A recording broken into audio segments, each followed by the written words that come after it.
The Honorable Judges of the Federal Court.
Honorable Judges, Your Excellencies, distinguished guests, ladies and gentlemen, please remain standing for the national anthem.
Ladies and gentlemen, please take your seats.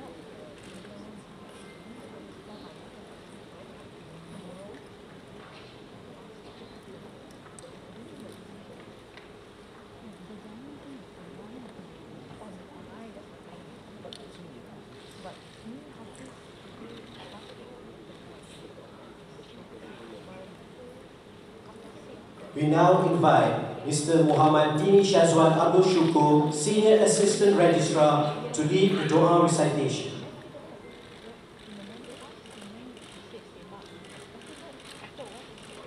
Assalamualaikum warahmatullahi wabarakatuh.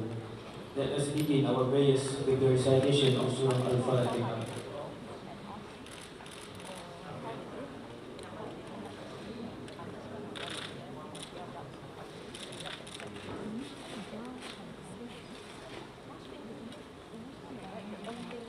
أعوذ بالله السميع العليم بسم الله الرحمن الرحيم الحمد لله رب العالمين والصلاة والسلام على أشرف الأنبياء والمرسلين وعلى آله وصحبه أجمعين. Ya Allah, kami mengangkat tangan memohon perkenan dan rahmat agar Engkau tambahi kami dengan ilmu dan pengetahuan.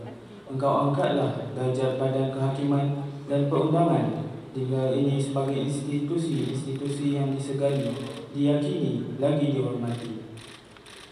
We humbly ask from you, O Allah, for all goodness in this auspicious day, its opening and its light and its guidance. And we seek protection by you from its harm and mischief.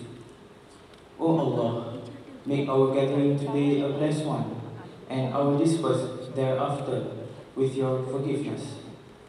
ربنا آتنا في الدنيا حسنة وفي الآخرة حسنة وقنا عذاب النار اللهم اختم لنا بحسن الخاتمة ولا تختم علينا يا الله بسوء الخاتمة وصلى الله على سيدنا محمد وعلى آله وصحبه وسلم والحمد لله رب العالمين.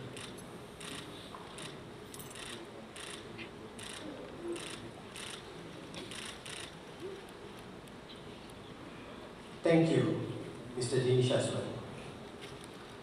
Honorable Judges, Your Excellencies, distinguished guests, ladies and gentlemen, the opening of the legal year 2024 is also streaming live on Facebook and YouTube on the page and channel Badan Kehakiman Malaysia. The Right Honorable Chief Justice of Malaysia, Tun Tengku Maimun binti Tuan Mat, will now preside. I invite Madam Karen Chia Yilin, the President of Malaysian Bar, to deliver her speech.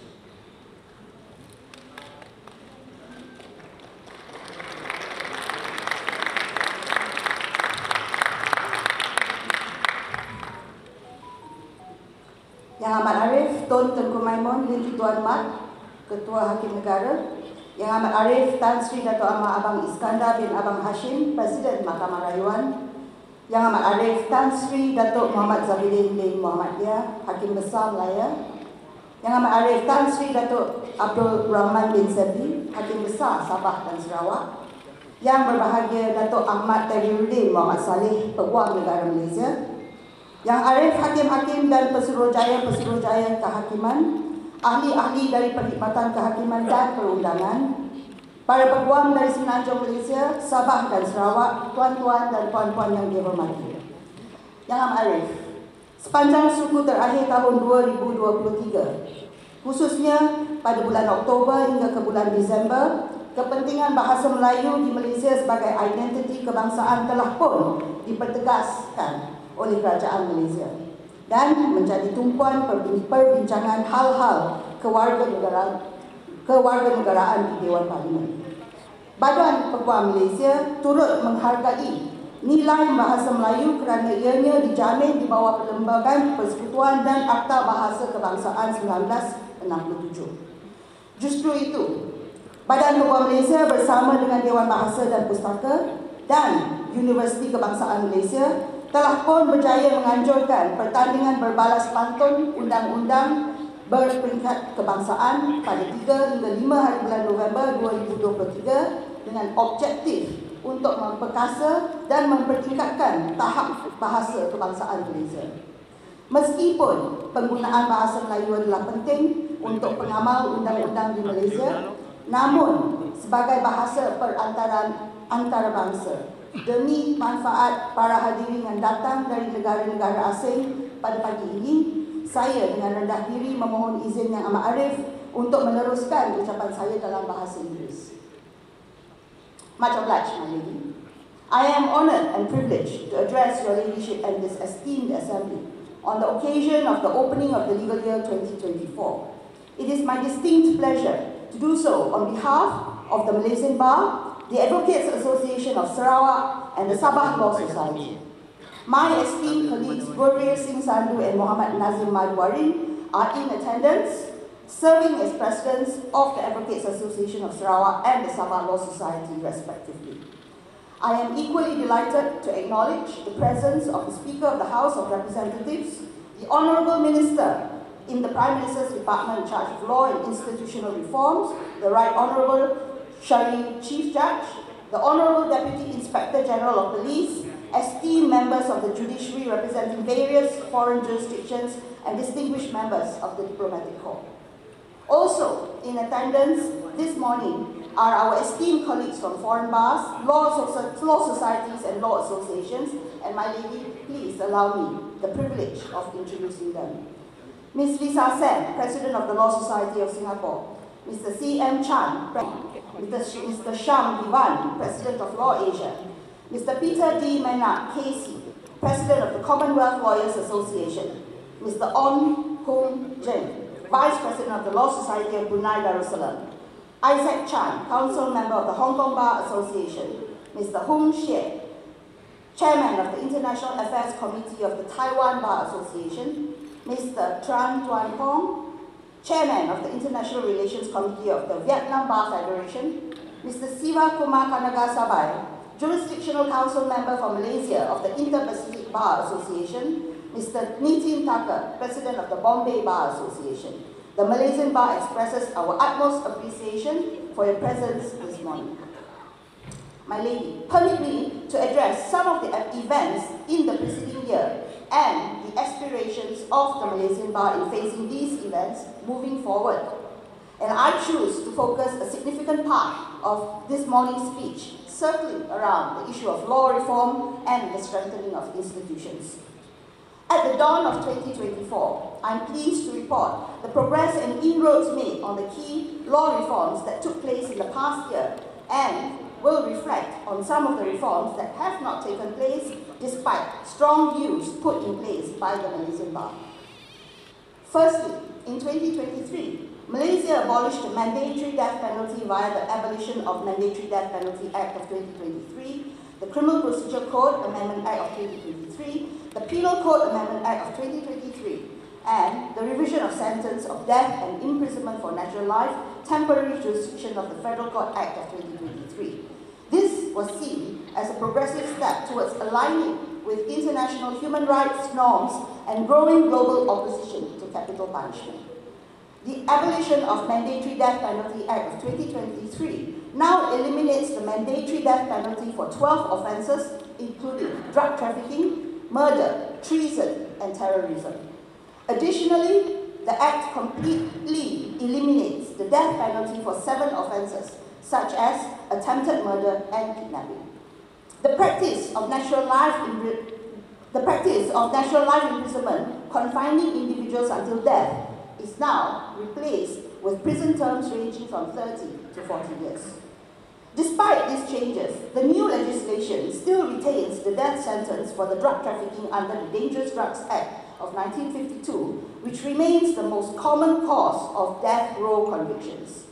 As expressed in many press statements issued in the past, the Malaysian Bar firmly asserts that the death penalty is both cruel and degrading, violating fundamental rights such as the right to life and the right to live free from torture, as enshrined in the Universal Declaration of Human Rights and Article 5, Sub 1 of the Malaysian Federal Constitution, which expressly condemns arbitrary deprivation of life. The irreversible, irreparable, and non-deterrent nature of the death penalty alone warrants its immediate abolition for all crimes. Secondly, since our independence in 1957, the criminalization of attempted suicide has remained a vestige of colonial influence within Malaysia's criminal justice system, resulting in the stigmatization of mental health issues. In 2023, Malaysia finally took concrete steps towards full decriminalization of attempted suicide with the passing of the Mental Health Amendment Act of 2023, Criminal Procedure Code Amendment No. 2 Act of 2023, and the Penal Code Amendment No. 2 Act of 2023.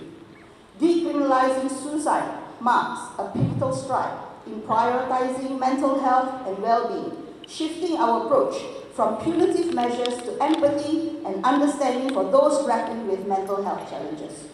Malaysia has begun to foster open conversations on mental health issues and dismantling the associated stigma on suicide, with the aim of creating an environment that ensures no one is left behind in accessing mental health support.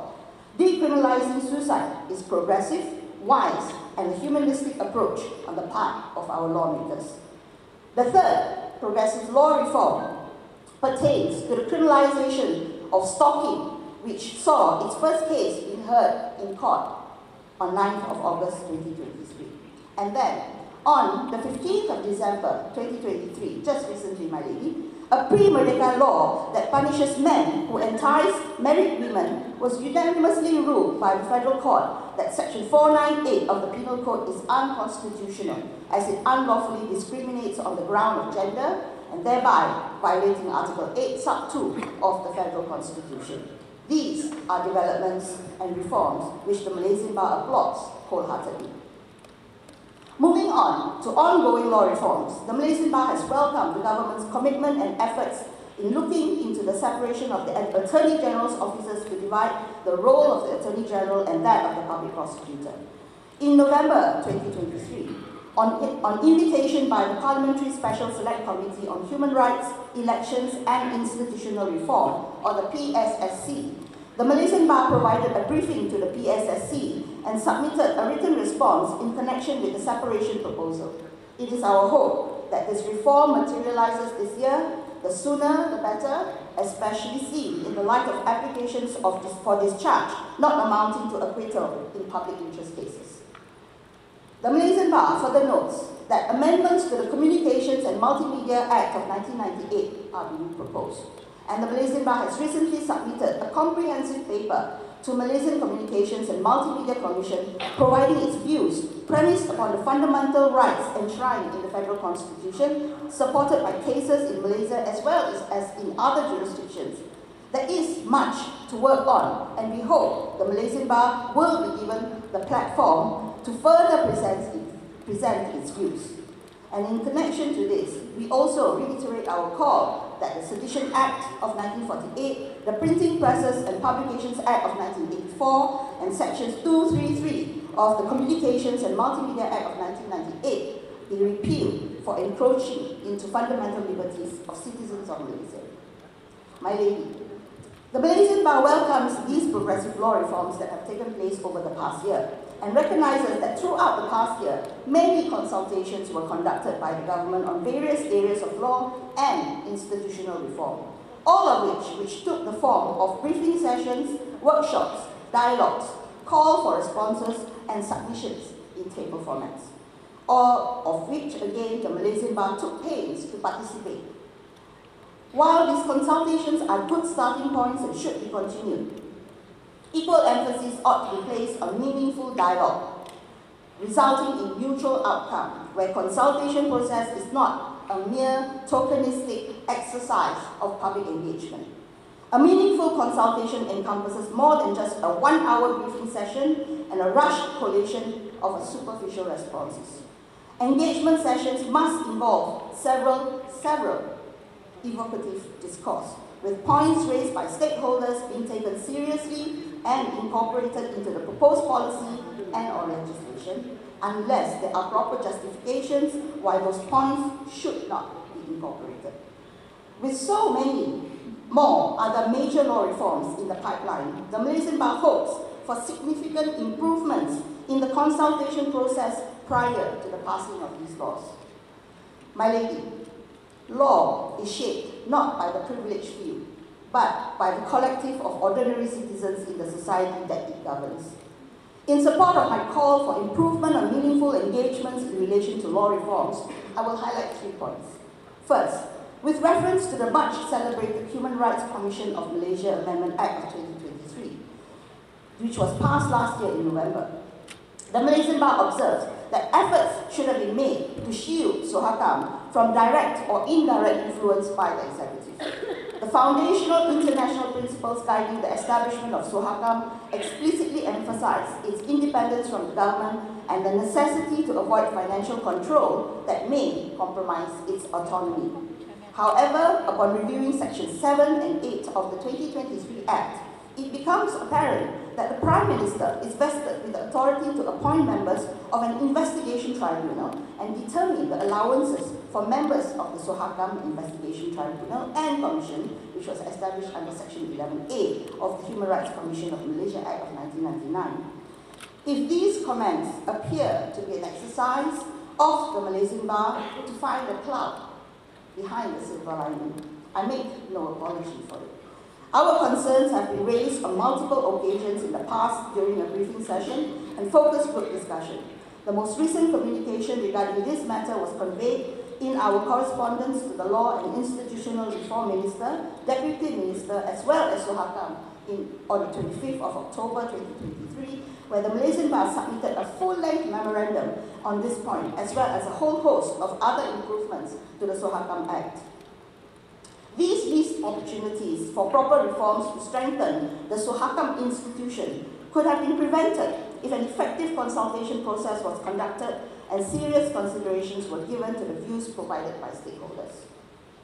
Secondly, the Malaysian Bar has commended the government's decision in approving constitutional amendments to the federal constitution relating to citizenship to address the current discriminatory laws and to grant automatic citizenship to children born overseas to Malaysian mothers but non-Malaysian fathers.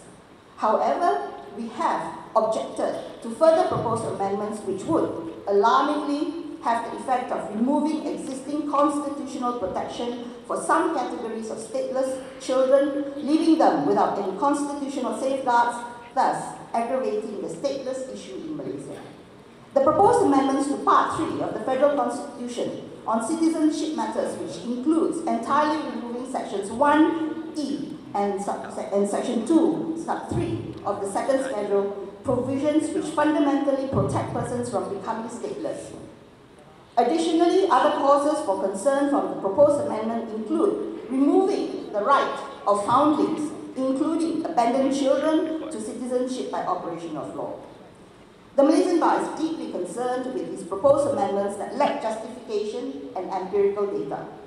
The detrimental repercussions on the lives of stateless individuals encompassing political, economic, and social spheres are profound.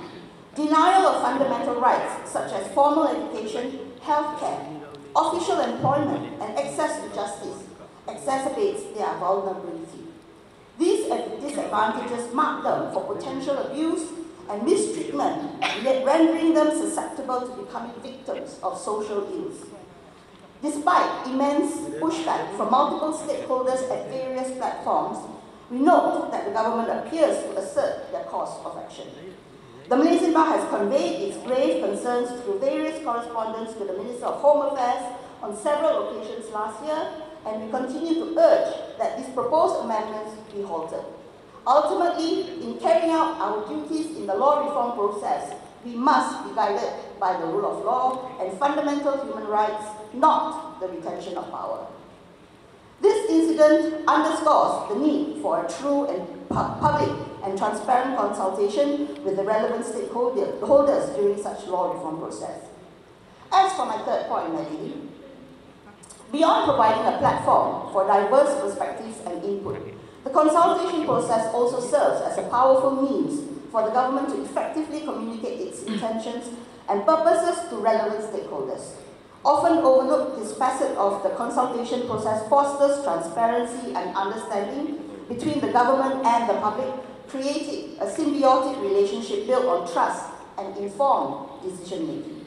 So, for example, throughout the latter half of 2023, our local media was consumed with the ongoing conflict in Gaza and the escalating violence resulting in civilian casualties, widespread suffering, and the displacement of countless innocent individuals and families as a result of serious breaches and flagrant violations of international laws. The current Gaza conflict serves as a poignant reminder of the pressing need for Malaysia to reconsider becoming a party to the Rome Statute of the International Criminal Court. The Rome Statute establishes 4 core international crimes. First, genocide. Second, crimes against humanity. Third, war crimes. And fourth, the crime of aggression. And all this represents a crucial instrument in the global effort to combat impunity and hold perpetrators of the most heinous war crimes accountable for their actions at ICC. This reminder relates to my point on the importance of the consultation process.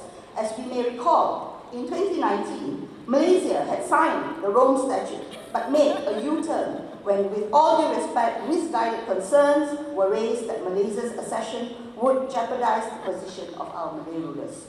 A misunderstanding that could have been avoided with a two-way communication by way of proper consultation. My lady, please permit me, as an aside, to mention that the Palestinian Bar has reached out to the Malaysian Bar in recent times seeking our support as they go through such horrific times. And the Malaysian Bar wishes to hereby declare that we stand shoulder to shoulder with our brothers and sisters at law in Palestine.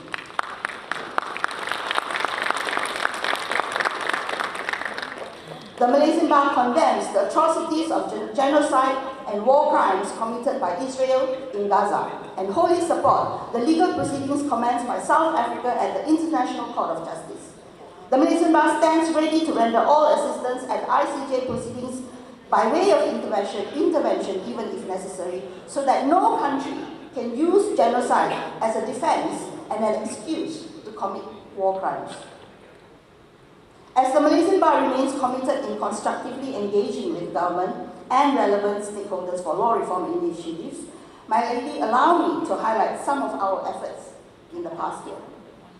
On the 23rd of February 2023, the Malaysian Bar submitted more than 60 submissions with respect to institutional and law reforms to the Minister and Deputy Minister in the Prime Minister's Department in charge of law and institutional reforms.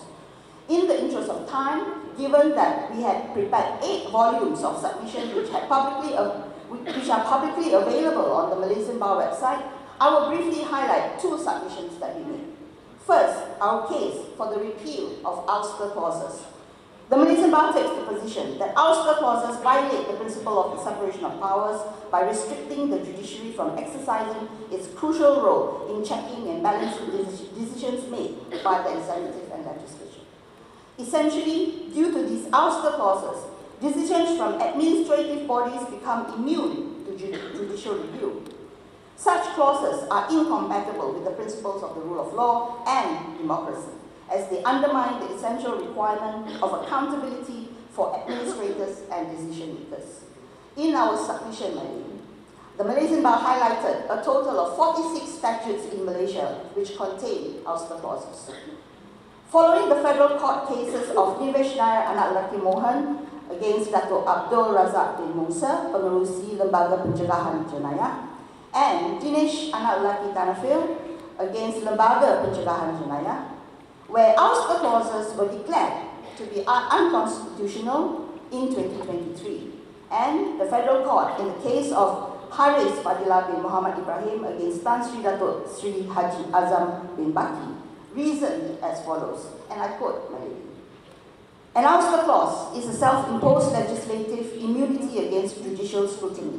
What happens if a law is unconstitutional but cannot be challenged because of the ouster clause?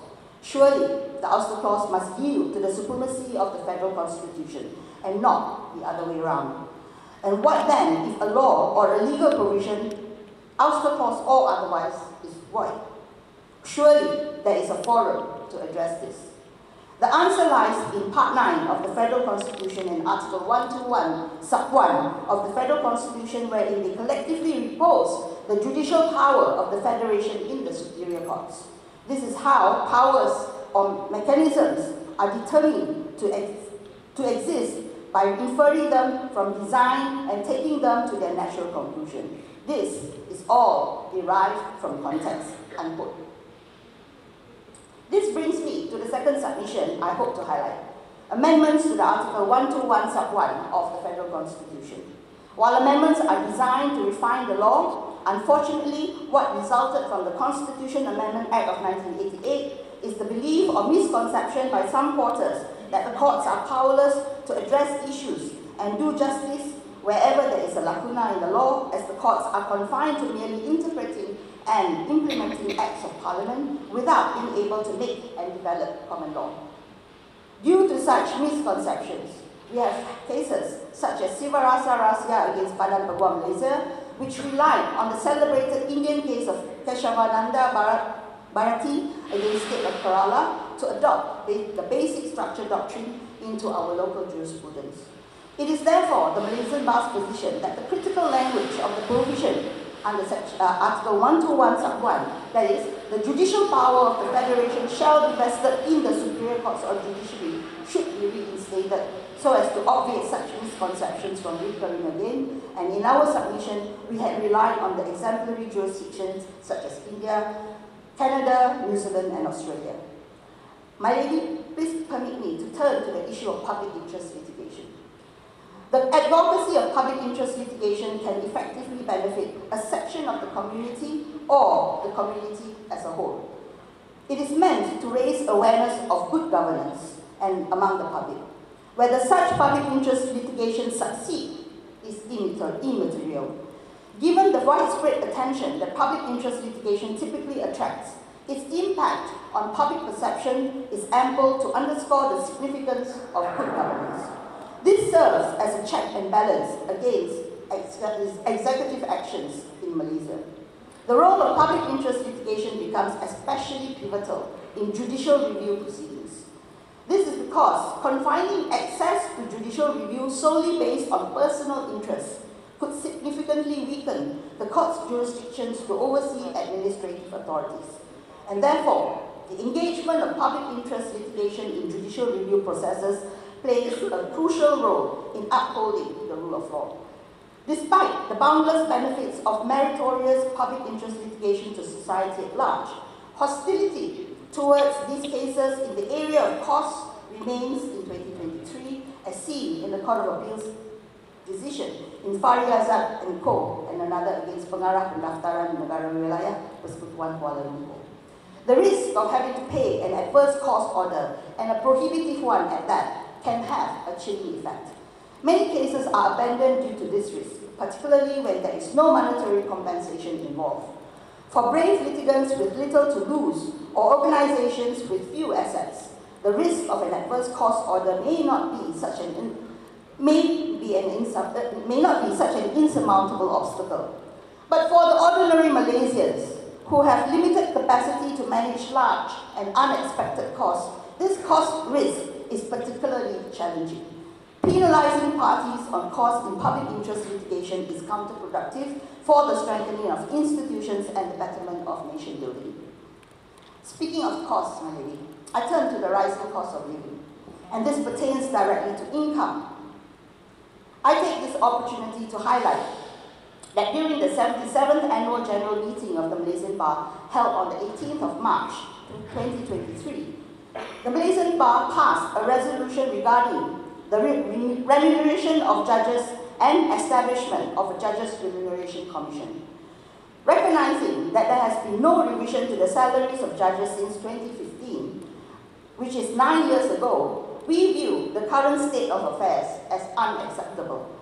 As provided in the Commonwealth Latimer House Principles on the 3 branches of government, compensating judges appropriately is a necessary component of judicial independence.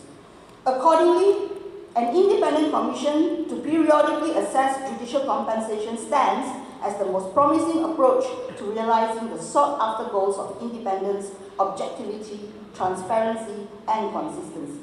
This initiative would be advantageous for judges, those aspiring to a judicial role, and ultimately the general public. On the 14th of April 2023, the Malaysian Bar submitted a copy of the said resolution to the Attorney General's Chambers, the Minister in charge of Law and Institutional Reforms, the Prime Minister of Malaysia, and the Leader of the Opposition. The Malaysian Bar will continue to drive this initiative in 2024 because attracting talent to the judiciary, maintaining the talent within the judiciary, and while preserving independence of the judiciary is a benchmark that we all are striving for. In the interest of judiciary, it is also timely for us to reform the composition of and appointments of the Judicial Appointments Commission, or the JAC, and restructure the process of appointment and the appointments criteria of judges to the superior courts. We take the position that there has to be amendments to the Judicial Appointments Commission Act of 2009 to incorporate the participation of all stakeholders in the judicial appointment process. It is also crucial to eliminate the Prime Minister's involvement, particularly in appointing members to the JAC. Given the importance of this reform, further efforts will be made in 2024 to actualize our proposals. The commitment to refining the JAC Act of 2009 reflects our ongoing dedication to fostering a transparent and participatory process in the appointment of judges. Moving on to my next point, my lady. For the benefit of the members of the Malaysian Bar and the legal profession within the administration of justice system, it would be remiss of me if I did not raise the issue of legal professional privilege, which has been a pressing concern in 2023. We highlight two instances where there appears to be a constant onslaught and attempt to erode legal professional privilege. Firstly, the Malaysian Bar condemns the actions of the Malaysian Anti-Corruption Commission and the Inland Revenue Board in their unlawful conduct of attempting to misuse their powers, which disregards the legal professional privilege accorded to the clients of advocates and solicitors. Our criticism was made in response to the Malaysian Bar having received detailed reports from two law firms where attempts to raid their offices were made by MACC, and in the case of one of the other law firms, IRB had also participated in the attempted raid. Despite the fact that the Malaysian Bar had successfully obtained a court order at the High Court as far back as 2018, declaring that privilege is sacrosanct and the IRB cannot be going on a fishing expedition, a decision which was upheld at the Court of Appeal in 2021 and the Federal Court in 2022, lawyers continue to face such unwarranted onslaught. And secondly, it was brought to our attention that Bank Negara Malaysia, when performing on-site examinations of law firms to ensure compliance with the Anti-Money Laundering, Anti-Terrorism Financing and Proceeds of Unlawful Activities Act of 2001, members of the Bar have reported that Bank Negara Malaysia is actively soliciting the submission of scanned or copied documents and information in advance of their scheduled examinations, and these requested documents encompass vital materials such as financial statements of the law firms, identification documents leading to the identification of clients, and the transactional documents itself. The Malaysian Bar is unequivocal in stating that privilege is an absolute right, and would go so far as to say that it is a constitutional right in ensuring access to justice. Privilege enables clients to repose full trust in their lawyers, sharing sensitive and confidential information in order to receive accurate and proper professional advice. Without privilege, the legal profession would lose its credibility, and confidence in the integrity of the administration of justice would be compromised. The Malaysian Bar therefore continues to be resolute and unwavering in its commitment to upholding privilege. Members of the Malaysian Bar have been reminded to remain vigilant and to zealously defend the sanctity of privilege without fear. On a separate point, the Malaysian Bar has also been looking forward to amendments to the Legal Profession Act of 1976. The Malaysian Bar has concluded consultations with the Attorney General's Chambers on the amendment bill to the Legal Profession Act since mid of 2023. We were unable to see the bill tabled last year, but we are hopeful that with the necessary cooperation from the Minister in charge of law and institutional reforms, the bill will be tabled in Parliament at the next parliamentary sitting. In conclusion, the Malaysian Bar takes heed of your ladyship's comment made when delivering the keynote speech at the 23rd Commonwealth Law Conference of 2023, where your ladyship stated that it is the duty of the Attorney General's Chambers and the Bar to safeguard and strengthen the independence of the judiciary. And on this point, my lady, the Malaysian Bar continues to pledge its role in safeguarding the independence of the judiciary. In 2023, an extraordinary general meeting was convened to pass the resolution on the independence of the judiciary and the upholding of the rule of law, reaffirming the Malaysian Bar's commitment to defend the independence of the judiciary and the rule of law without fear or favour, and to condemn the actions of all those persons who had undermined the independence of the judiciary and violated the rule of law. On behalf of the Malaysian Bar, Advocates Association of Sarawak and the Sabah Law Society, I wish members of the judiciary and the Attorney General's chambers, as well as members of the Bar, a healthy, fruitful, successful, and peaceful year ahead.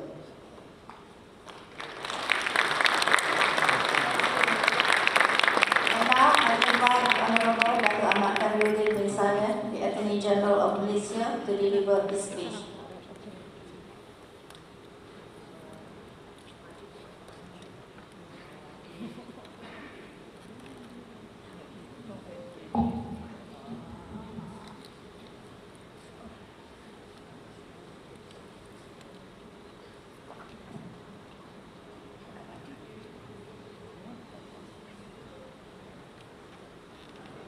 Please, Your Honor.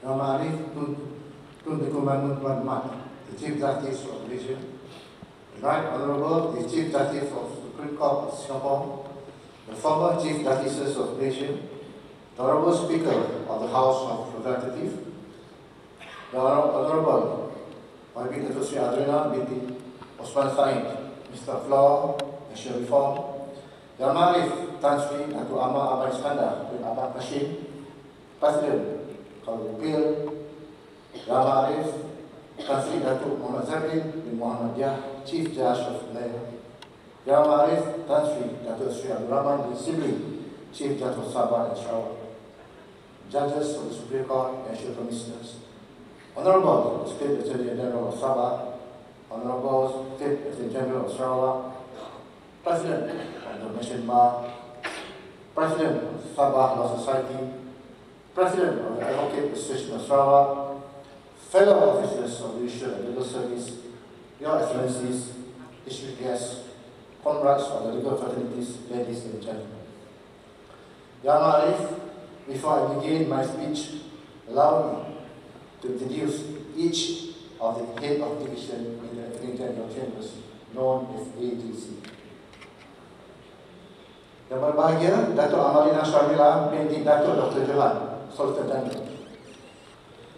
Yang berbahagia, Datuk Suzana binti Atta, Sultan General 2. Yang berbahagia, Datuk Manu Syukuru, Head of Ocean Division.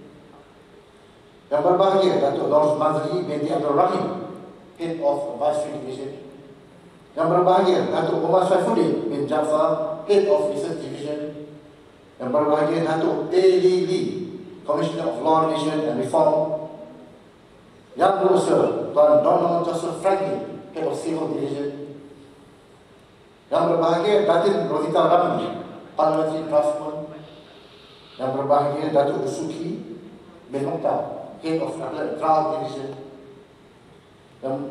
Yang berusaha, Tuan Alfian bin Yang Amri, Head of International Division. Yang berbahagia, Datuk Anas bin Ahmad Zaki, Head of Sharia and Malaysian Law Division. Yang berusaha, Tuan Azizi bin Wahab, Director of National Division. Panjang Tuan. Assalamualaikum warahmatullahi wabarakatuh. A very good morning. Salam Madani and one greetings I bring to all of you. May I begin by recording my deepest and utmost appreciation to the Malaysian Judiciary, particularly the Right Honourable the Chief Justice of Malaysia, for the privilege and honour to address the esteemed gathering of the legal fraternity on this August and celebrate occasion of the opening of the legal year 2024. This is my maiden opening of the legal year speech as the Attorney General of Malaysia upon assuming office on 6 September 2023. Looking back 3 years ago, Yang Ma'arif, I remember sitting there as the Chief Registrar. How quickly time has passed. It has now become a time-honored tradition and practice that while we are welcome and usher in the new legal year, which marks excitement and pleasure for the betterment, we must also reflect and look into past events and challenges we had to endure through the reminiscent lens of the AGC as an integral component in the administration of justice in Malaysia. Yang Arif, ladies and gentlemen, currently, Malaysia is governed by the unity government, a government that was formed through mutual consensus of different political parties for a common purpose of governing the nation towards excellence and being a people-centric government for all. To echo the words of the Prime Minister, Yang Amat Berhormat Datuk Seri Anwar Ibrahim, the core principles of government are accountability and transparency. I reckon that these principles are not only confined to the nation administration and governance, but they are also relevant to the legal fraternity. It is hoped that these principles remain intact and could reach greater heights with the new formation of the government. Yang Arif, ladies and gentlemen, in every region of the globe, countries are wrestling with the complex challenges of the legal and judicial reforms, including the key question of the developing and refining the role and function of the judiciary. Let me reiterate the Beijing Statement of Principle of the Independence of Judiciary, formulated during the fourth conference of Chief Justices of Asia and Pacific in Perth, Western Australia in 1991. Subsequently, the conference in Beijing in August 1995, the Statement of Principle was adopted by the Chief Justice from the 20 countries in the Asia Pacific. The statement was signed and subscribed to by the 32 countries in the Asia Pacific region. The general principle laid down in the Beijing Statement are: the independence of the judiciary is essential to the attainment of the objective and the proper performance of its functions in a free society and observing the rule of law. It is essential that such independence be guaranteed by the state, enshrined in the Constitution or the law. And lastly, it is essential to respect and observe the proper objective and function of the judiciary. Former President of the Supreme Court of the Kingdom, Lord Newberger, in his valedictory address in July 2017, opined the following, and I quote: "Misconceived attack on the judges undermine the rule of law and the international reputation of the legal system. It is true that the judiciary must respond incidentally through such attack, primarily through the written judgment. But we must not forget that an independent legal profession consisting of the relevant stakeholders is equally essential to preserving the law, the rule of law, and to safeguard judicial independence. The role of the Attorney General as the public officer, or known as PP, is well established and protected under Article 145 of the Constitution. The prosecutorial discretion of initiating and discounting criminal charges is the exercise of the lawful discretion by the PP, after a careful scrutiny of all the evidence presented by the official bodies and also taking into consideration the requirement of the penal laws and procedure. While discharging this obligation, PP is not bound to furnish any reason whatsoever to any parties. It is therefore pertinent at this juncture to emphasize that the point that the office of the PP must be permitted to discharge its duty well within the confines of the federal constitution and any written law without unnecessary external interference. All stakeholders must therefore understand and respect the prerogative of the PP and must act fairly to all parties without being selective to certain past matters which will result in sheer wastes of time and resources. This is also true in matters which appear to look frivolous and trivial, as EGC still needs to respond to every matter professionally. Despite having said that, I truly acknowledge and appreciate the role of Mr. Bar in our legal fraternity and have no qualms whatsoever to work in a prolific manner with the Mr. Bar on the myriad of legal matters to further enhance and improve our legal system and jurisprudence. On another note, Yang Arif, we are very much aware of the danger of misusing and manipulating issues relating to race, religion, and rulers, which have tendency to disrupt and endanger the peaceful life of people and national security. I will not hesitate to bring any offender before the court of justice and to take stern action, subject to evidence, of course, to maintain peace and order in this country, including invoking the Citizens Act 1948 and other written law if necessary. Ya Ma'arif, Ya Arif, ladies and gentlemen. As we now usher in warm the beginning of New Year 2024, I took this opportunity to highlight some of the age's significant and remarkable accolades for the year 2023, which includes the following.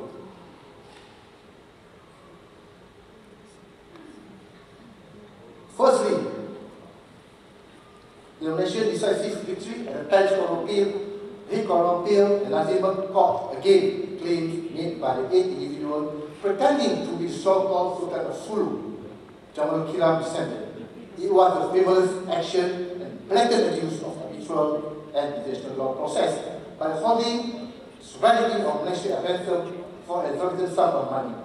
The victory of nation at the Paris Court the High Court and Lazimah Court clearly portrayed that the claim was nothing but a sham arbitration to threaten Malaysian sovereignty. I'm so pleased to announce that on 8 January 2024, the French arbitrator González Tampa was successfully ordered to pay US $14.92 billion to the state condemned case. Hers of defunct Sulu Sultanate was found guilty by the Madrid Constitutional Court for contempt of court. He was sentenced to 6 months imprisonment and banned from practicing as arbitrator for a year. Jurisdictional immunities of foreign state bill codifies customary international law on state immunities, which offer general immunities protection to all sovereign states when there are any legal proceedings commenced against the foreign state in the Malaysian cause. With this, it is also hoped that other sovereign nations will reciprocate in return should Malaysian immunity be infringed in their respective domestic court. This bill, without doubt, echoes Malaysia's stance that the immunity of any sovereign nation should always be safeguarded and protected from being abused by any entity.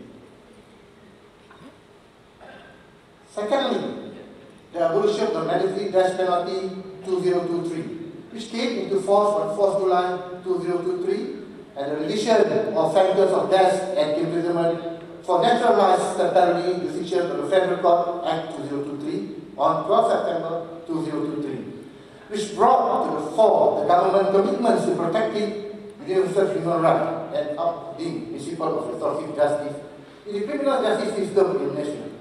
These landmark amendments also give the Federal Court the revisionary jurisdiction to review the sentence of death and life imprisonment for natural life imposed on a convicted person. As of December 2023, ADC has successfully disposed 40 out of 42 applications to review filed in the Federal Court.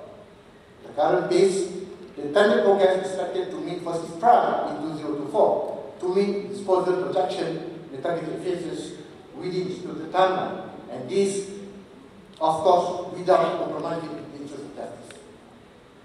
Thirdly, another similar landmark in the year 2023 took place in the promulgation of progressive modern laws to cater for the aspiration of the sedentary and to be made in tandem with the global community. After a holistic deliberation with all the stakeholders, the government decided to repeal Section 309 of the Penal Code, which decriminalized attempted suicide offence. The Archive Convention has now been repealed by the Parliament as it is fit and proper to treat those people struggling with mental agony and dilemma as victims and patients rather than offenders. Consequential to the repeal of Section 303, further amendment was attempted made the Mental Health Act 2001 to refer victims of attempted suicide for examination and treatment of psychiatric hospital and creation crisis prevention officer to save this victim of attempted suicide, which additional powers of forced entry into premises. ADC also worked closely with the Election Commission of Malaysia throughout the general election of 6 state assemblies and 6 by-election in 2023 in rendering legal opinion and advice as on caretaker government election matters through the setting up of election special operation room in ADC and State Legal Advisor's Office. ADC has also succeeded securing its own state production building, Besut, Dungun in Terengganu, Subang Perang in Penang, Pekan in Pahang, Taiping in Perak, Sri Aman in Sarawak, and finally, Tawau in Sabah. Recently, AAGC managed to move the Kelantan State Post Office to a new primary phase in H8 building in Kota Baru on 3rd December 2023. Finally, a more little point, resident DPP is please now. Ladies and gentlemen, AAGC has succeeded in defending the government interest and achieved several milestones in public interest cases, which include election petition and suits involving high-profile individuals. The success rate in defending cases is attributed to the government commitments in upholding the rule of law and operating governing machinery in tandem with the spirit of the federal constitutions and other existing laws. The cases, among others.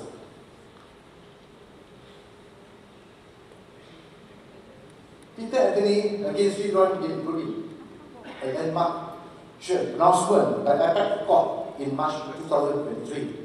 But the federal court ruled that a person has been convicted for a criminal and was sentenced to imprisonment remains a disqualified person within the meaning of Article 48(1) and 5 of the Federal Constitution. The federal court explained that the stay order under Section 311 of the CPC does not erase the conviction. It merely operates as to stay the effect of the conviction. As any such stay order cannot override the clear policy effects of Article 48 of the Federal Constitution. Serta Mas Sedia Mahat against Ketua Sri Kementerian Dalam Negeri. This case served to illustrate the exercise of federal court powers to exercise and mutual award under paragraph 372B2 of the Arbitration Act 2005 on ground of public policies.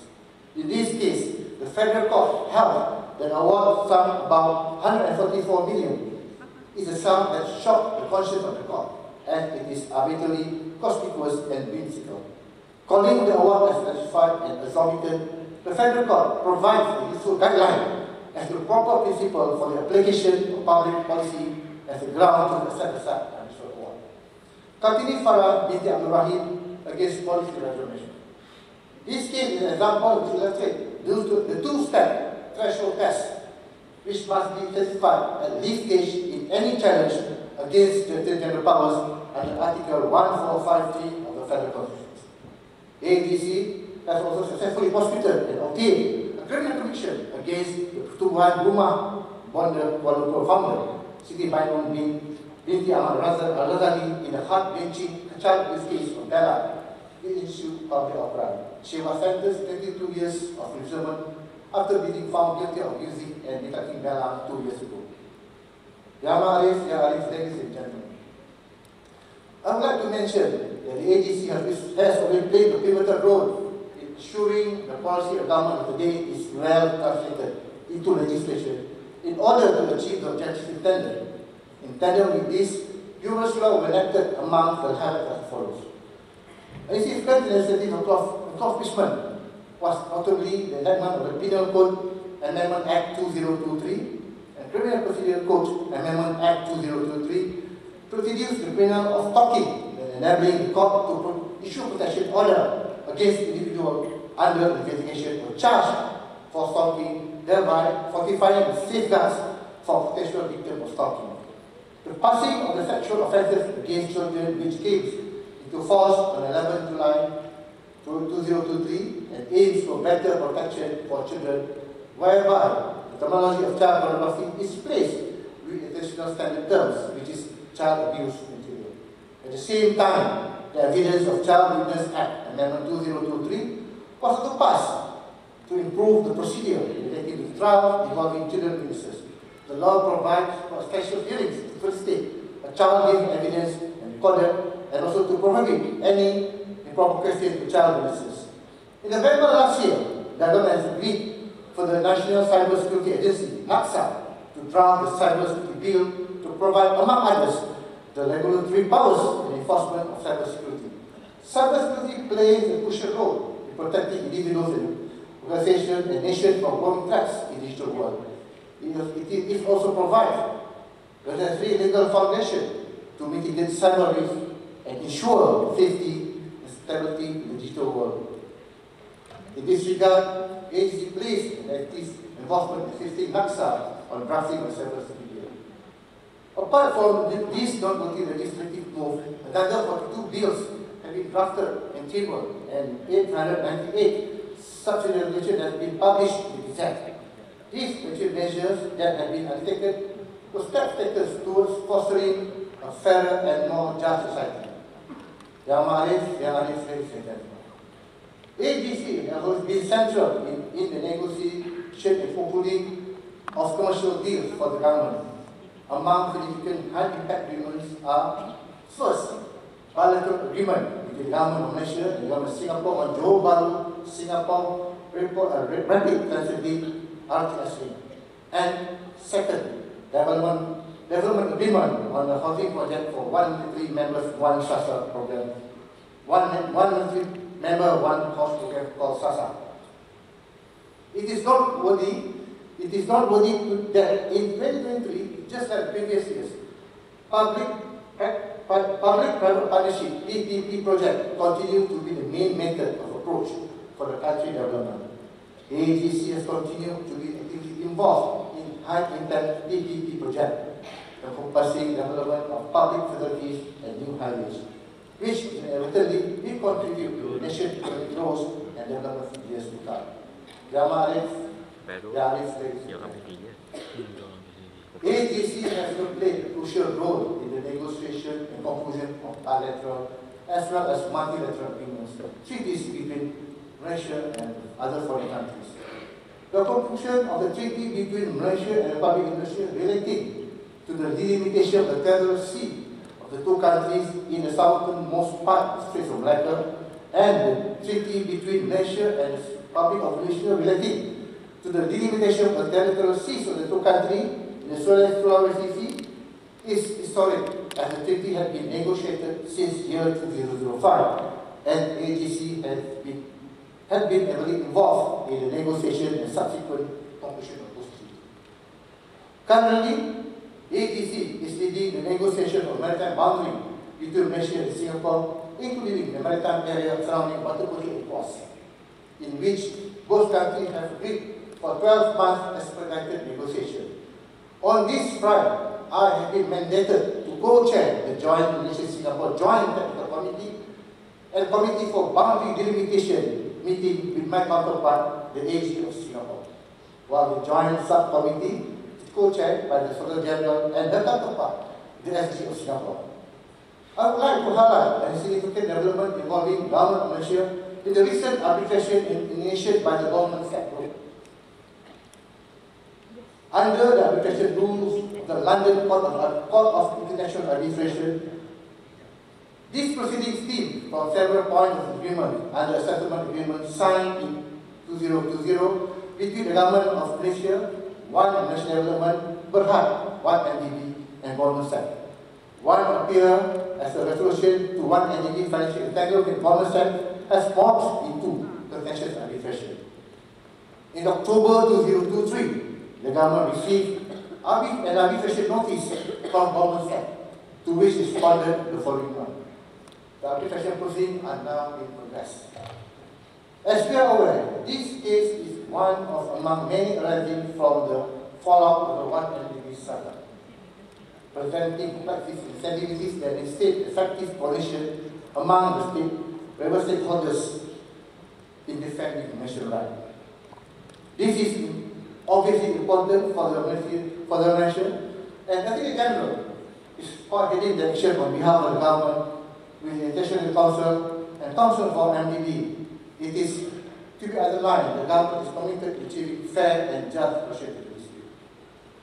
Ladies and gentlemen, proudly, AGC has successfully obtained the approval from the Cabinet to amend the Mutual Assistance in Criminal Act 2002 and has tabled it for first reading December 2023.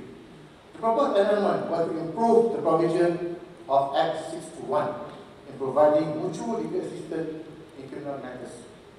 As the Attorney General, being the central authority for the MLA in criminal matters,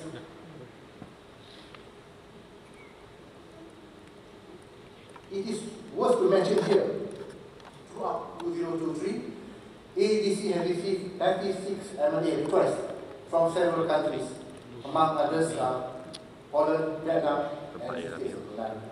Primarily, to provide evidence of criminal matters. Malaysia has also made 21 requests to obtain evidence of criminal matters from few countries such as Singapore, Indonesia, and France.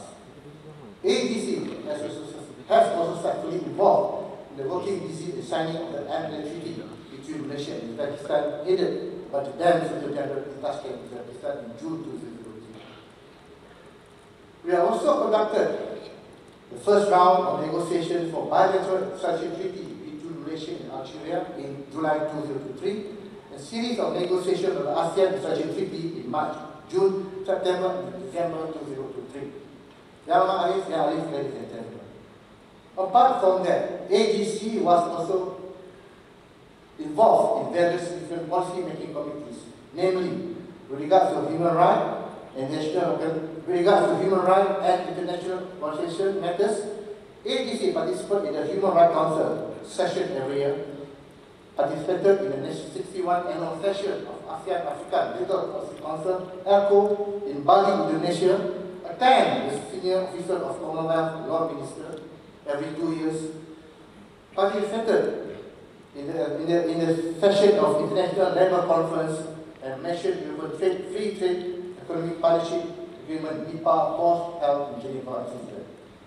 As for international criminal matters, ADC has successfully negotiated and signed the Treaty on Additional Transfer of Business between the government and the Brunei Darussalam on 3rd August 2023. ADC has also actively participated in the negotiation of the draft comprehensive international convention on counterfeiting the use of information and communication technology for criminal purposes.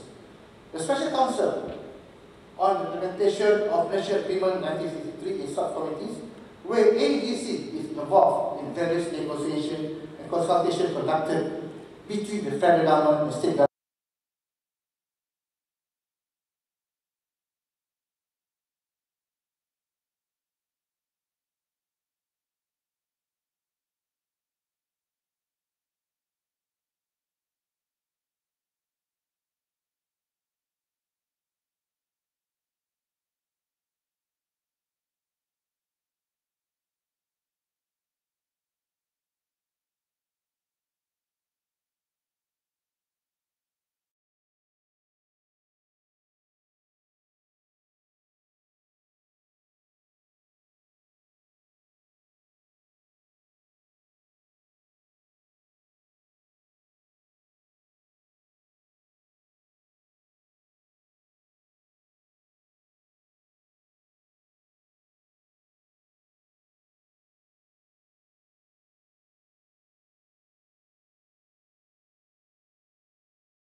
a judge's duty to preserve, protect, and defend the federal constitution is a difficult one, and one that is carried out with little rest.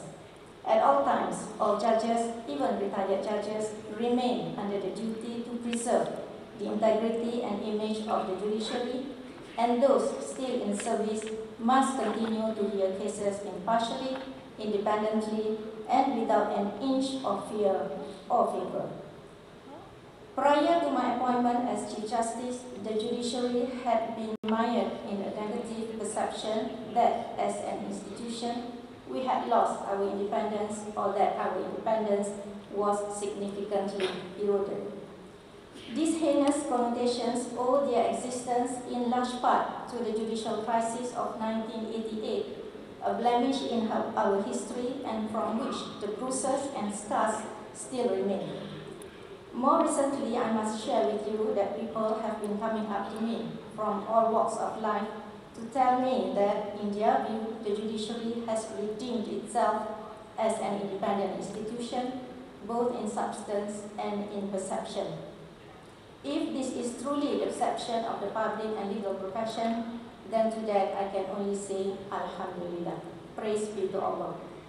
While I feel a great sense of gratitude and achievement by these kind comments, I cannot help but recall the two important facets of judicial independence. The first of these facets is internal judicial independence. The judicial institution, as well as the judges within it, must be free among themselves to make their own decisions based solely on the facts and the law without any other considerations. Apart from the managerial functions, the four senior-most judges cannot and do not interfere with the decision-making process of any other judge. If the judiciary has been remarked or observed as being independent, then perhaps, as an institution, we have worked hard to be internally independent, not only in fact, but also in perception. That leaves us with the second and no less integral of these facets, external judicial independence. This category is limitless because it deals with external pressures and influences that can directly impact the judiciary's actual ability or perceived ability to decide cases. Certain non-exhaustive examples include, first, intimidation of judges, either in the form of threats, physical harm, lies, or even public humiliation by, for example, attacking the personal reputation of certain judges or their family members. Second, attempting to seek favor with judges or contacting them directly or indirectly to decide cases in a certain party's favor or against another party. And third, manipulative media reports that unfairly paints the impression of a decision meaning more or less than what it actually is. Those are just some examples of acts that are sometimes intentionally, either directly or indirectly employed with a view to swaying the course of justice in a certain direction. These are just a fraction of available examples from a bottomless list of anything that can effectively amount to external judicial interference affecting external judicial independence. The judiciary has little to no control over external judicial pressures. In this sense, the judiciary and those who rely on this institution depend on other parties to act responsibly in sustaining and upholding a continuously fair, independent, impartial, and efficient justice system.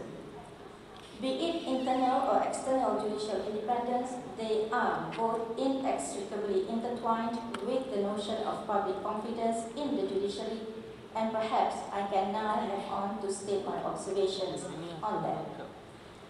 Unlike politicians, judges do not and indeed cannot answer to or be governed by political will or popularity. A judge is meant to be an independent, constitutional arbiter of justice between the state and its subjects and vice versa, as well as between subjects inter se. His or her loyalties are apparent in a constitutionally ordained judicial oath taken to protect, preserve, and defend the federal constitution. Since judges do not answer to public opinion, popularity or sentiments by virtue of them being appointed and not elected, judges then, in the truest sense, are accorded that independence to make decisions based solely on the facts and the law, without any attendant fear of the political or social outcome of their decisions. This then begs the question, where does public confidence fit into this equation? What I can say is that public confidence and popularity, though related, do not mean the same thing. A judiciary that enjoys popularity would naturally command significant public confidence. In such a situation, popularity is merely the outcome of strong public confidence. In my view, public confidence in the judiciary is the measure and tool by which judges remain transparent and accountable to the public. Since we are appointed, the public whom we serve by authority of the Federal Constitution has no means of voting us out of office, so to speak. Public confidence in this sense means that the judiciary is mindful of the fact that it is the ultimate servant of the Federal Constitution for the benefit of the public. Because we are appointed, the basis of our foundation of our powers is trust and confidence in the process. It therefore continues to generate an impetus for judges to remain accountable and transparent, and this is obvious in our need to write judgments and to abide by case timelines. Perhaps it is pertinent to highlight that contrary to common belief, judges truly do not carry much in the form of direct power. Take, for example, a criminal case. A judge trying the case and passing a sentence, all things considered, does in effect only make a declaration. This declaration is in the form of a conviction with a resulting sentence. Who ensures the sentence is carried out? Who keeps the sentenced person in jail? Or who enforces the sentence in default of a fine? I think it is the right time to share with you the apocryphal events surrounding the decision of the United States Supreme Court in the case of Worcester against Georgia. It is not the case per se that is a subject of controversy, rather the events that transpired after. Again, even though the events are said to be apocryphal, meaning that their authenticity is doubted, the example itself, real or not, is worthy of reflection. In Worcester, a group of Native Americans had challenged the state of Georgia for enacting a law that required the said Native Americans to be granted a license before they may be permitted to enter the lands which they call their ancestral home. The Supreme Court, presided by Chief Justice John Marshall, delivering the majority judgment, effectively enforced a rule on the sovereignty of native tribes and held that the Georgian law in question was unconstitutional. Historically, and again, though there is no clear proof to the effect, the then President of the United States, Andrew Jackson, was infamously reported to have remarked against the Supreme Court judgment that Marshall has made his decision, now let him enforce it. While the truth of this statement is suspect, history shows that the Jackson's federal government did not aid in the enforcement of the Worcester against Georgia decision, and the President was himself known to be in favor of expansion of the U.S. territory at the expense of the natives.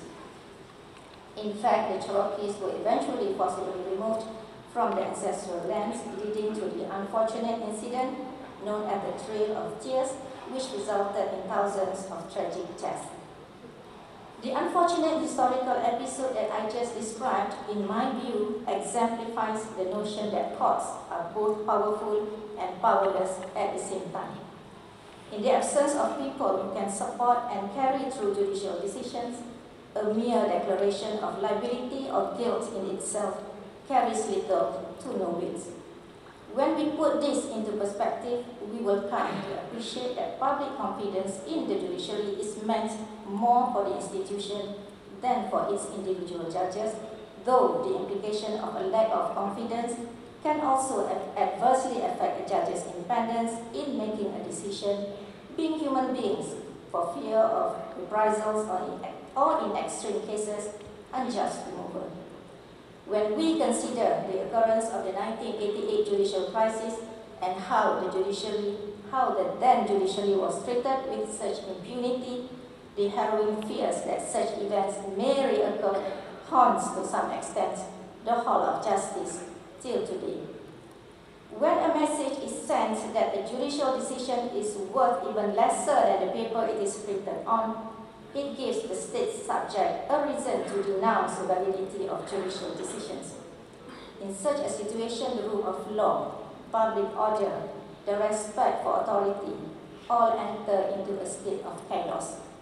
It is therefore worth remembering that any attempt to externally influence the judiciary or to undermine the public confidence in the judiciary is an aberration to the rule of law. In this regard, allow me to address certain aspects within which judicial independence stands threatened, especially from a public confidence perspective, by having regard to certain events that transpired in the past year.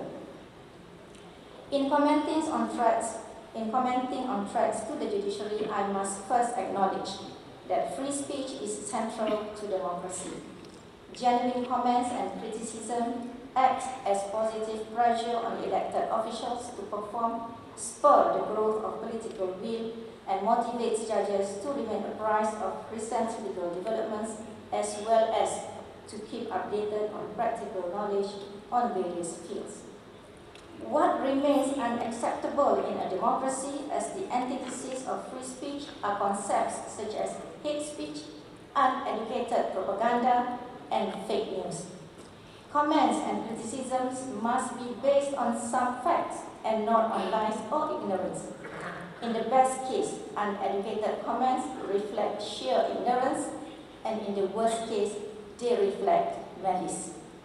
Allow me to focus on an instance of external interferences with the judiciary, which applies in relation to the judicial role itself, especially in the hearing of constitutional cases. In these examples, I will let you make your own assessment on whether these instances reflect either sheer ignorance or worse, malice. Malaysia is a federation where the primary executive and legislative powers are accorded to the federal government. Recently, the federal court had the occasion to decide two cases, namely Ikuti bin Mubarak against Kerajaan Negeri Selangor and CIS Forum Malaysia against Kerajaan Negeri Selangor.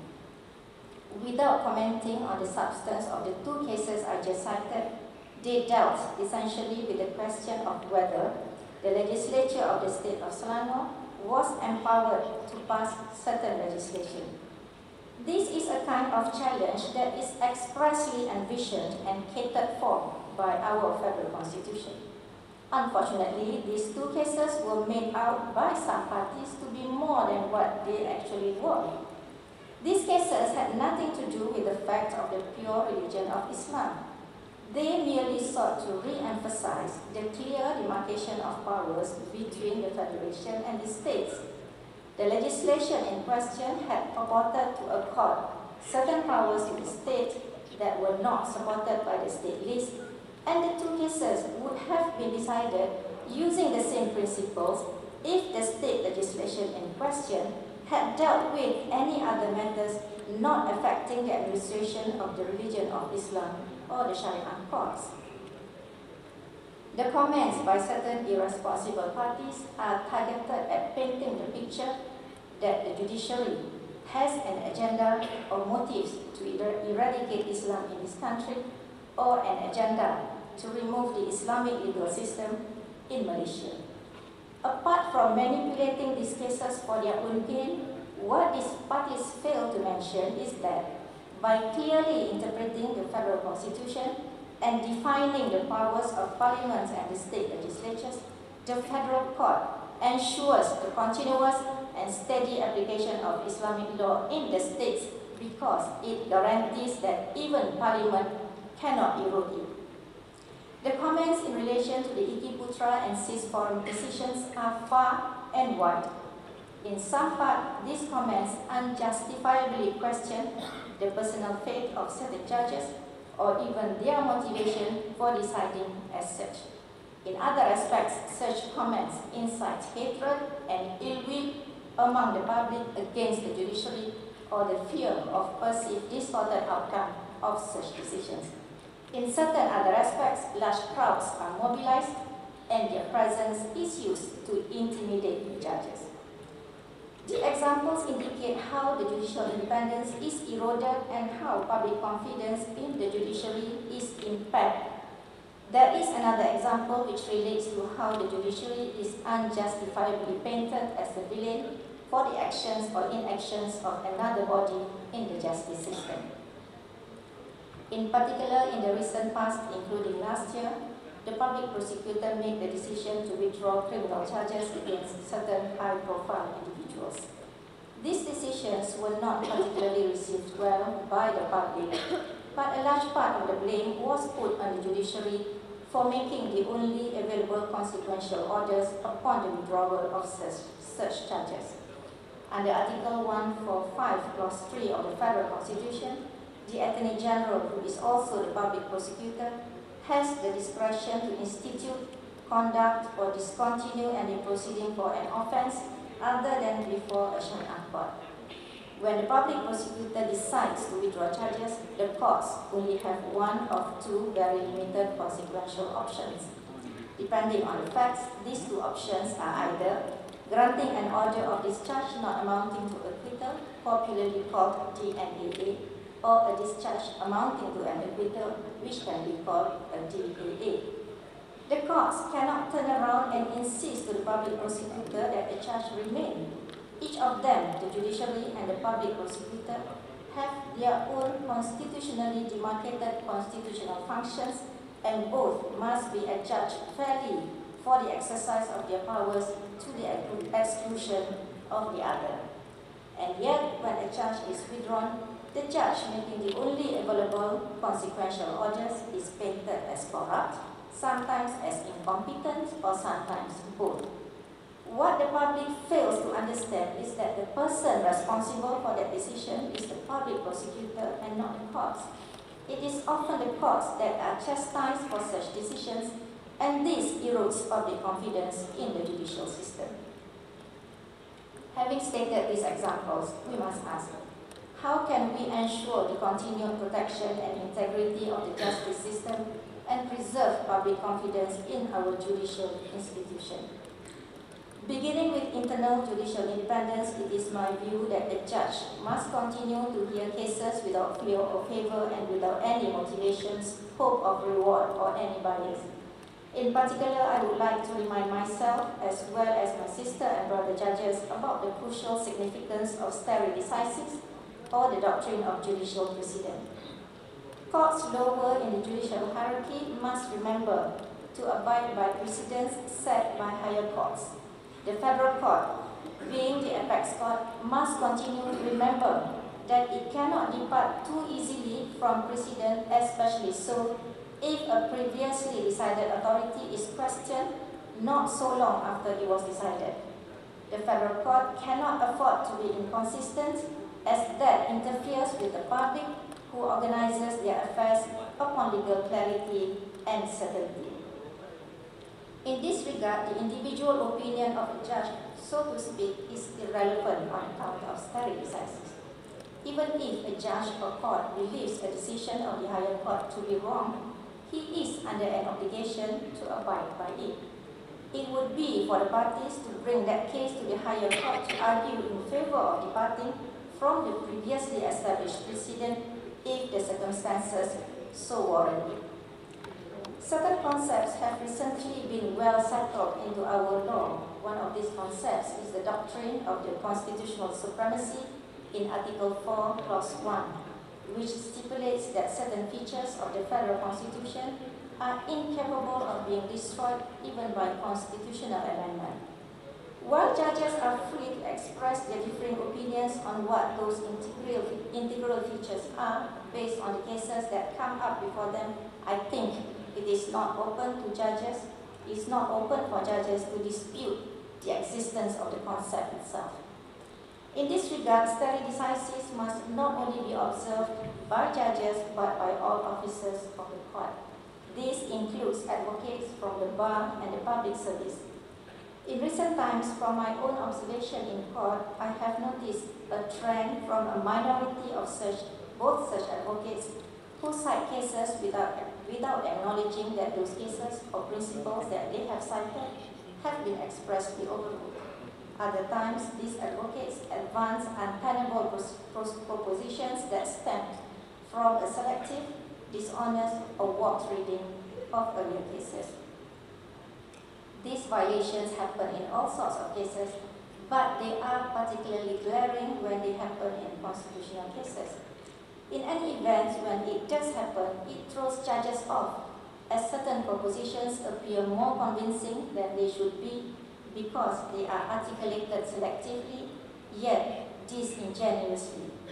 I think it goes without saying that advocates, especially the senior ones, know that this is not the candor and standard of professional courtesy expected of them, and as such, this practice deserves to be called out and must be stopped. And speaking of seniority, there is a trend in Malaysia, like in many Commonwealth nations, that senior advocates are accorded a greater amount of respect and patience by the court. While this makes sense and it is fair considering that such an advocate has earned his or her trust and reputation with the bench, I would think that regardless of seniority, all advocates deserve an equal chance in court. In any event, leaving aside the minority of advocates who flaunt ethics, I must commend the majority of the better advocates from the bar and the AGC who stand by the principles of ethics expected of the legal profession and whose compliance is impeccable. I would also like to commend all judges and judicial commissioners as they have been hard at work in spite of all trials and tribulations the judiciary faced in the last year. That said, judges are human and are open to human pitfalls such as fatigue and saturation.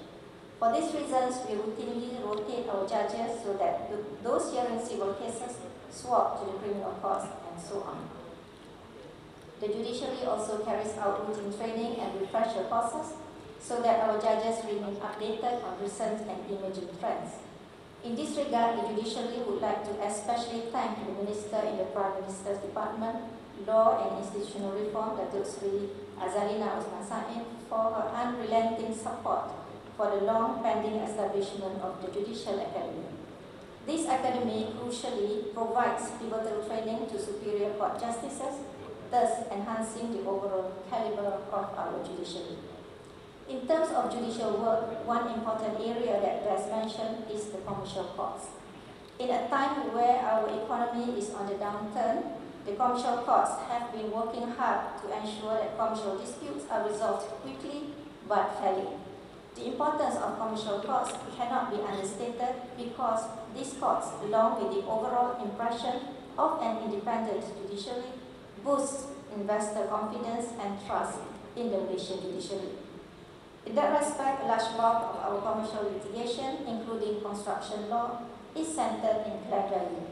The Malaysian judiciary would like to applaud the Government of Malaysia for previously allocating funds to Ikuti, particularly the Construction Court and the Kuala Lumpur Commercial Courts. But as time progresses, technologies develop and the need for more judges arises. We would like to humbly invite the government to consider increasing funding for these courts, in particular to entertain the idea of enhancing the structure of such courts so that they can continue to compete and remain on par with international standards and international commercial courts. The Malaysian judiciary is significantly complemented by our ever-growing alternative dispute resolution ADR scheme. These ADR mechanisms significantly help reduce the judiciary's caseload without compromising access to justice. Specifically, I would like to home in to one feature of ADR, i.e. mediation. In view of the burgeoning caseload that is inundating the Malaysian superior and subordinate courts, mediation has now become an important medium to cope and deal with these cases, and ideally, hearing of cases by the trial must be the last resort. There are generally two modes of mediation, that is to say, pre-action mediation as well as court-annex mediation, which are catered for in Rules of Court 2012. It is mandatory for all running down cases to undergo mediation.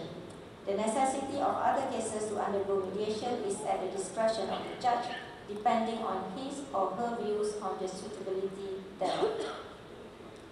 By virtue of the current volume of cases commenced in the court, there is a critical need to now intensify the usage of court-annexed mediation. In other words, at case management, all judges must duly consider why each and every case should not be mediated. Unless absolutely unsuitable, I take the position that cases ought to undergo mediation. Additionally, judges must also be part of the mediation process, sitting as a mediator, and should not shy away from the process. This is because judges are in the best position to persuade parties to resolve their dispute amicably by means of facilitative or evaluative mediation. The Court-Annexed Mediation Committee is tasked to oversee the implementation of the same. Unlike other countries, such as in England and Wales, there is presently no requirement for parties to undergo mediation prior to commencing an action in the Malaysian courts. As such, the judiciary strongly feels that the time has arrived to consider the implementation of pre-action mediation through the pre-action mediation protocols.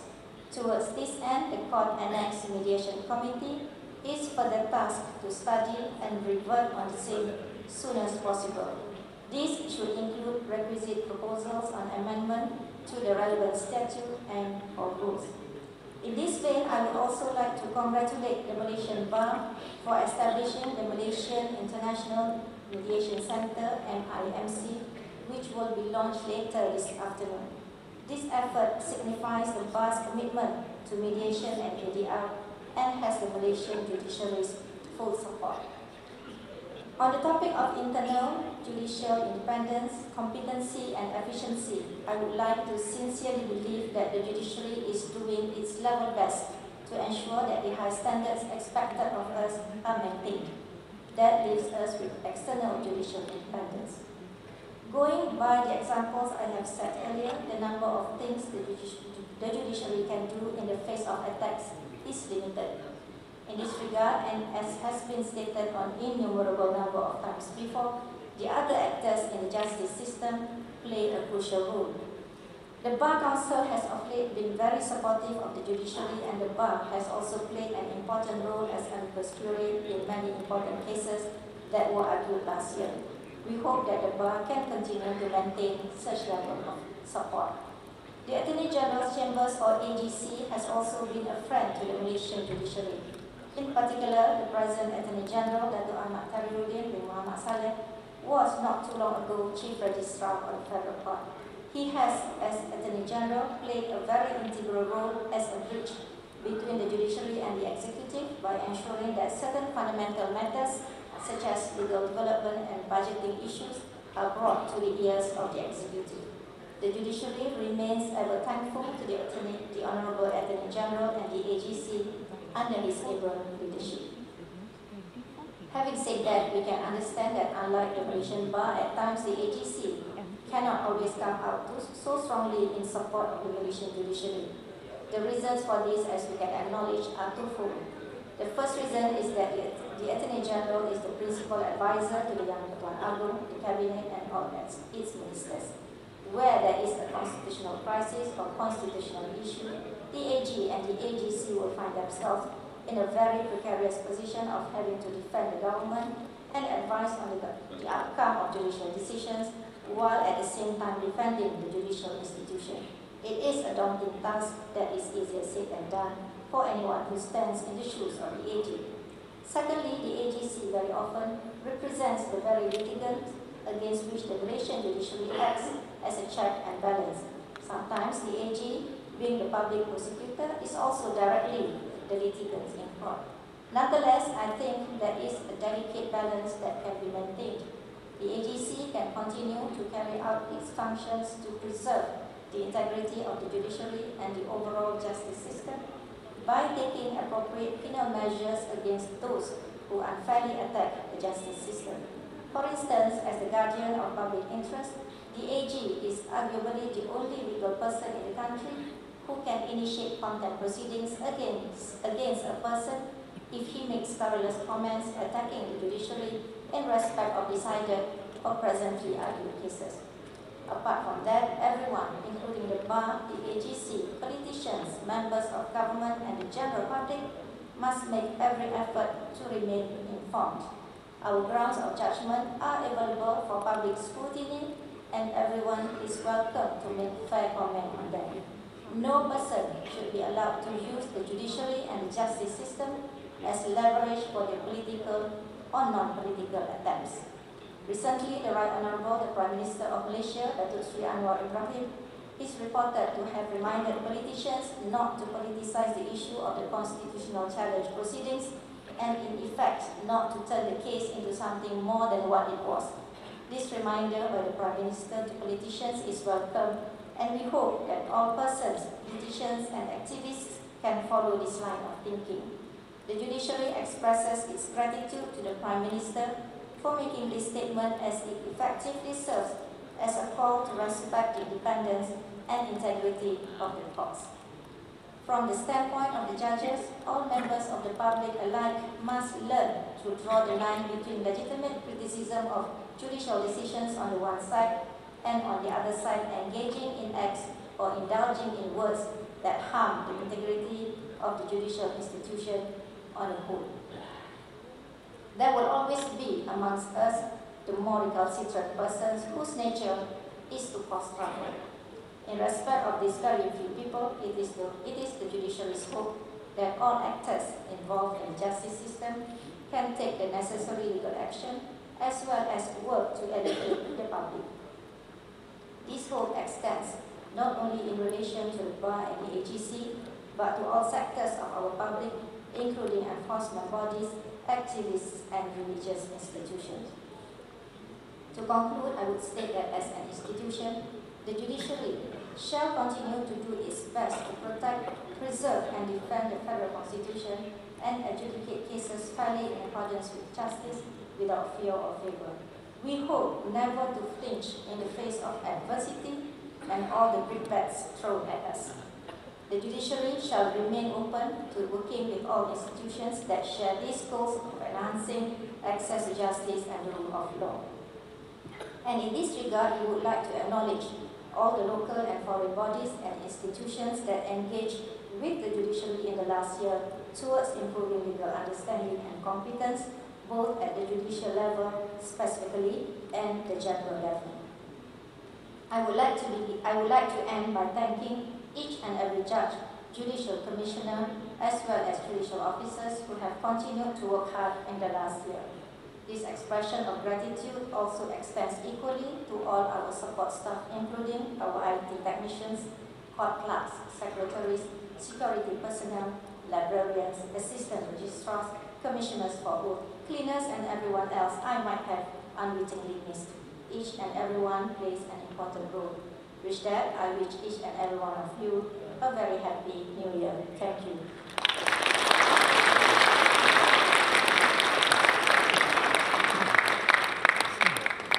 Thank you, Right Honourable Chief Justice. Honourable Judges, Your Excellencies, distinguished guests, ladies and gentlemen, we now present to you a multimedia presentation entitled Reminiscing Memories of 2023.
Honorable judges, Your Excellencies, distinguished guests, and ladies and gentlemen, we have now come to the end of the proceeding. The Malaysian judiciary extends its deepest gratitude to all parties who have made this proceeding a successful one. Please remain in this hall until the next announcement to leave the hall is made. Please rise.